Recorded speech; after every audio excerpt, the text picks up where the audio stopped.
আমার পানিকা রাজ্য। পানিকা গাছ যে এত বেশি হয়েছে ভাষার বাইরে।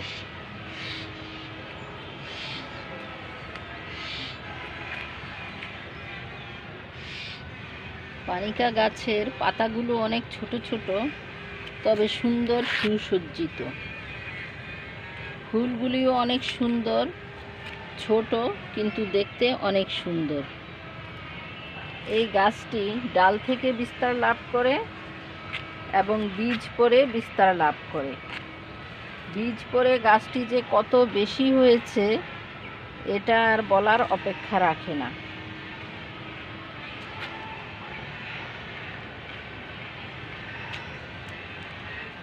না হলেও আমার এখানে 40টি টবে গাছ হয়েছে, কিন্তু একটি গাছ আমি এনেছিলাম নার্সারির থেকে।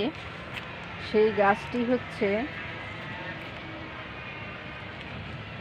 এখনো নার্সারির পলিতে আছে, এই যে।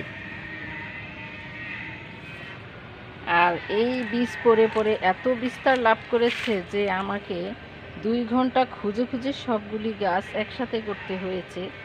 আর যেগুলো বড় গাছের গোড়ায় সেগুলো আনতে পারিনি। এই যে দেখেন পানিকার সৌন্দর্য, কি সুন্দর করে সে অন্য আরেকটা টবের কিনারে বীজ পড়ে চারা হয়েছে এবং এত সুন্দর। এই সৌন্দর্য দেখেই মায়া করে গাছ এতদিন বেশি কাটিনি, তার জন্য এই আড়ালে আবডালে এত গাছ হয়ে গিয়েছে। পানিকার একটা মোটামুটি সাম্রাজ্য গড়ে তুলেছে। বাগানের শোভা বর্ধনের জন্য পানিকা গাছটি লাগানো হয় অফিসের বা পার্কের কিনারে, লাইন করে করে লাগানো হয়। আপনারাও পানিকা গাছটি লাগাতে পারেন সৌন্দর্য বর্ধনের জন্য, তবে এটার জন্য রোদ প্রয়োজন। আর দেখতেই পাচ্ছেন রোদ পেলে এটা কিভাবে বিস্তার লাভ করে। পানিকা গাছ লাগান, সৌন্দর্য দেখুন।